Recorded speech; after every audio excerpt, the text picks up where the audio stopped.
అలాగే చట్టసభలో సమయపాలనను పాటిస్తూ సభ్యులందరూ ఎంతో హుందాగా ఎంతో గౌరవప్రదంగా ప్రజా సమస్యల్ని వాటి పరిష్కార మార్గాలను వెతకాలని మా అందరికీ మీ అపారమైన అనుభవంతో దిశానిర్దేశకత్వం చేస్తున్న మీకు జనసేన పార్టీ తరపు నుంచి మా ఎన్డీఏ కూటమి తరపు నుంచి నా హృదయపూర్వక నమస్కార కృతజ్ఞత. సాంకేతికంగా ఇది 3వ బడ్జెట్ సమావేశం అయినప్పటికీ పూర్తి స్థాయి బడ్జెట్ సమావేశంగా ఇది 2వది. 5 కోట్ల పైచిలుకు ప్రజలు ఆశల్ని ఆకాంక్షల్ని ముందుకు తీసుకువెళ్తూ వారి కష్టాలకి కన్నీళ్ళకి పరిష్కార మార్గాలను వెతకడానికి 164 మంది సభ్యులున్న ఎన్డీఏ కూటమిని తన అపారమైన 4 దశాబ్దాల రాజకీయ పాలనానుభవంతో రాష్ట్ర విభజన సమయం నుంచి గత ప్రభుత్వ అవినీతి అరాచక పాలన వల్ల వచ్చిన వారసత్వ సమస్యలన్నింటినీ పరిష్కరిస్తూ సంక్షేమంతో పాటు ఆంధ్రప్రదేశ్ అభివృద్ధి పదం వైపు నడిపిస్తున్న గౌరవ ముఖ్యమంత్రి శ్రీ నారా చంద్రబాబు నాయుడు గారికి నా హృదయపూర్వక నమస్కారం. మంత్రివర్గ సహచరులకి తోటి శాసనసభ్యులకి నమస్కరిస్తున్నాం. ఇంకో 3 నెలల్లో 2 సంవత్సరాల పాలనని పూర్తి చేసుకోబోతున్న ఎన్డీఏ ప్రభుత్వం చాలా కాల పరీక్షలను తట్టుకొని ఒక అరాచక పాలన ఎదుర్కొని ఎన్నికల సమరంలో విజేతగా నిలబడింది. మనల్ని గెలిపించి ఈ నేలకి సేవ చేసిన భాగ్యం కలిగించినందుకు 5 కోట్ల రాష్ట్ర ప్రజలకు కృతజ్ఞత చేతులెత్తి నమస్కరిస్తున్నాను. రాష్ట్ర ప్రజలకి అండగా నిలబడుతున్న టీడీపీ, బీజేపీ, జనసేన పార్టీల నాయకులకి, కార్యకర్తలకు కూడా నేను నమస్కరిస్తున్నాను. నీలో సాహసం ఉంటే దేశం అంధకారంలో ఉంటుందో అని కవి శేషేంద్ర గారు రాసిన వాక్యానికి నిలువెత్తు ప్రతిరూపం భారతదేశ గౌరవ ప్రధానమంత్రి శ్రీ నరేంద్ర మోదీ గారు. వారు అందిస్తున్న సహకారానికి ఎన్డీఏ కూటమి తరపున, ఆంధ్రప్రదేశ్ రాష్ట్ర ప్రజల తరపున నా హృదయపూర్వక ధన్యవాదాలు తెలియజేస్తున్నాను. ఆంధ్రప్రదేశ్ రాష్ట్ర ప్రథమ పౌరులు, రాజ్యాంగ సంరక్షకులు, రాజ్యాధినేత justice former supreme court justice S Abdul Nazeer గారు చేసిన బడ్జెట్ ప్రసంగం చాలా ప్రేరణ ఇచ్చింది. ఆంధ్ర రాష్ట్ర భవిష్యత్తుకు బలమైన పునాదులు వేసింది. వికసిత్ భారత్లో భాగంగా వికసిత్ ఆంధ్రప్రదేశ్ లక్ష్యంగా సాగింది. రాజ్యపాలకులు, గౌరవ రాజ్యపాలకులు శ్రీ అబ్దుల్ నజీర్ గారు బడ్జెట్ ప్రసంగం వింటున్నంతసేపు ఆద్యంతం భారతరత్న శ్రీ అటల్ బిహారీ వాజ్పేయి గారి మాటలే నా మనసులో మెదిలినాయి. వారు అన్న మాటలు, Bharat needs a government that cares, Bharat needs a government that will reach out to the last person in the last. ఆ స్ఫూర్తితోనే గౌరవ ముఖ్యమంత్రి శ్రీ నారా చంద్రబాబు నాయుడు గారి నేతృత్వంలో నడుస్తున్న ఎన్డీఏ కూటమి ప్రభుత్వం దివ్యాంగులకి ఇచ్చే పెన్షన్లు 3,000 నుంచి 6,000కి చేశారు. మంచం నుంచి లేవలేని దివ్యాంగులకి 6,000 నుంచి 15,000 అందిస్తున్నారు. సామాజిక పెన్షన్లు 3,000 నుంచి 4,000కి పెంచారు. రాష్ట్ర వ్యాప్తంగా 63.25 లక్షల మందికి ఈ పెన్షన్ల ద్వారా 2,738 కోట్ల రూపాయలు అందజేస్తున్నారు. ప్రతి విద్యార్థికి 15,000 రూపాయల చొప్పున 67 లక్షల విద్యార్థులకు సంబంధించి 42 లక్షల తల్లుల ఖాతాల్లోకి నేరుగా 10,000 కోట్లు జమ చేశారు. మెగా డిఎస్సి ద్వారా 16,000 ఉపాధ్యాయ పోస్టులు భర్తీ చేయడం, మెగా పేరెంట్స్ టీచర్స్ మీటింగ్స్ పెట్టడం, విద్యార్థుల మధ్యాహ్న భోజన పథకానికి అపరాన్నపూర్ణ మహాతల్లి డొక్కా సీతమ్మ గారి పేరు పెట్టేందుకు గౌరవ మంత్రివర్యులు శ్రీ నారా లోకేష్ గారికి నా అభినందనలు, ధన్యవాదాలు తెలియజేస్తాను. మనకి అన్నం పెట్టే రైతాంగం కష్టాలు, కౌలు రైతుల కన్నీటి కథలు, అప్పులు, మరణాలు విన్నప్పుడల్లా ఆధునిక మహాభారతంలోని పంక్తులు జ్ఞప్తికి వస్తాయి. పొలాల కోరిక ఏమిటి? పంటలు పండించి మనిషి ఆకలి తీర్చాలనే కదా అని దున్నే రైతు అనుకుంటా ఉంటే, అందరి ఆకలి తీర్చడం కోసం దుక్కి దున్నే నా ఆకలి ఎలా తీర్చుకోవాలో నాకు తెలియడం లేదు. నా బతుకొక సున్నా కానీ నడుస్తున్నా.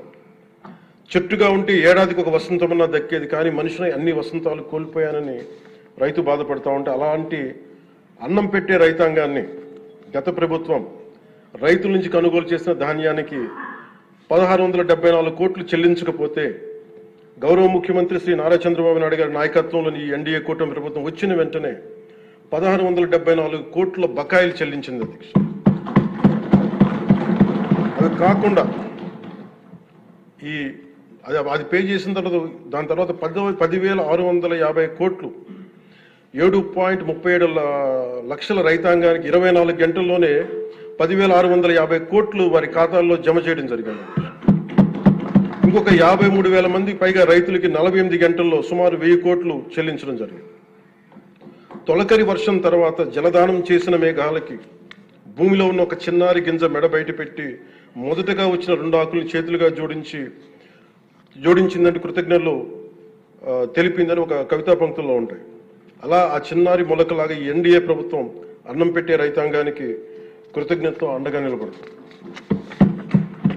అలాగే గౌరవ సభ సాక్షిగా కౌలు రైతుల కష్టాలు కన్నీళ్లు తెలిసిన వాడిగా మీ వాడిగా చెప్తున్నాను. కౌలు రైతాంగానికి భూమిని ఫలాలుగా పంటలుగా మార్చే ప్రవీణత ఉన్నవాడు ధైర్యం కోల్పోనక్కర్లేదు. మట్టిలో ఉన్న కస్తూరి తీసే మనిషికి జీవన పరిమళాల కొరత లేదు. సోదరులైన కౌలు రైతులందరికీ మీరు ధైర్యంగా ఉండండి. మీరు నిండు నూరేళ్లు బతకాలి. మీకోసం ఈ ప్రభుత్వం నిరంతరం పనిచేస్తుందని తెలియజేసుకుంటున్నాను అధ్యక్ష. ఉమ్మడి ఆంధ్రప్రదేశ్ మాజీ ప్రభుత్వ ఉద్యోగి కొడుకుగా ప్రభుత్వ ఉద్యోగులు వారి నిరాశ నిస్పృహలు నేను అర్థం చేసుకోగలను.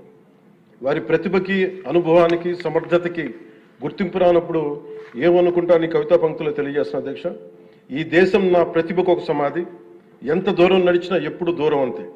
అందుకే పంచాయతీరాజ్ శాఖ బాధ్యతలు తీసుకోగానే, రూరల్ వాటర్ సప్లైస్ బాధ్యతలు తీసుకోగానే 10,000 మందికి పైగా ఏకకాలంలో ఈ ఎన్డీఏ ప్రభుత్వం నారా చంద్రబాబు నాయుడు గారి నాయకత్వంలో ప్రమోషన్ ఇచ్చాం అధ్యక్ష. ఎలాంటి సిఫార్సులు లేకుండా 77 మందికి తొలిసారి జిల్లా పరిషత్ సీఈఓలుగా ప్రమోషన్లు ఇచ్చాం. సంస్కరణలో భాగంగా 77 డీడీఓ కార్యాలయాలు ప్రారంభించాం. దీనికి అండగా నిలబడ్డ గౌరవ ముఖ్యమంత్రి గారికి నా హృదయపూర్వక ధన్యవాదాలు తెలియజేస్తున్నాను. ఒక దేశాభివృద్ధికి ఆయువు పట్టు రహదారులు లేని చోట అభివృద్ధి శూన్యం. అభివృద్ధికి మూలమైనది రహదారులతో పాటు విద్యుత్తు, తాగునీరు, విద్య, వైద్యం, డ్రైన్స్ అండ్ శానిటేషన్. దాదాపు 2 ఏళ్ల పాలనలో ప్రపంచ కప్ గెలిచిన visually challenged women cricket team captain Deepika మొదలుకొని మొన్న పోలీస్ జాబ్స్కి లెటర్స్ ఇస్తున్నప్పుడు ఉద్యోగంలో వచ్చిన యువ కానిస్టేబుల్ కానీ, ఉదయగిరి నియోజకవర్గంలో స్కూల్ పిల్లలు కానీ, ఇలా ఎందరో ఒకటే అడిగారు అధ్యక్ష.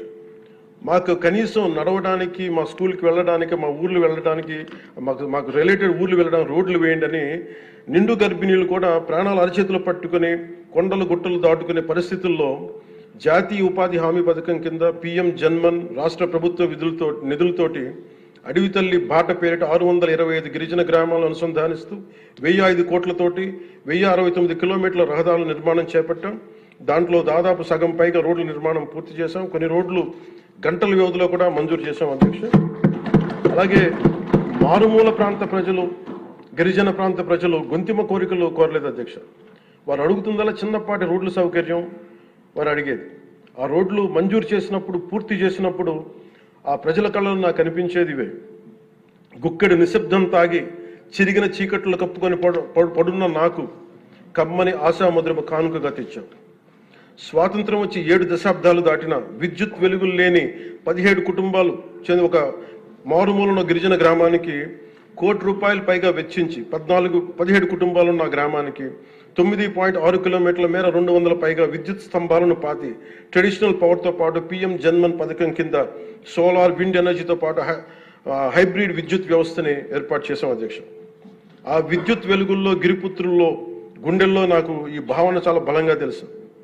వెలిగిన బల్బును చూసి వారు ఒకటే అనుకున్నారు అధ్యక్ష, పొద్దు గుంకితే చీకట్లో బతికే ప్రజలు ఆ వెలుగుతున్న బల్బును చూసి ఎన్నాళ్ళకి మా అతిథిగా వచ్చాం, ఈ సుధీల కుటీరానికి ఇంత వెలుతురుని తెచ్చామని వారి గుండెల్లో ఉన్న వారికి ఆ భావన నాకు నిజంగా తెలిసింది అధ్యక్ష.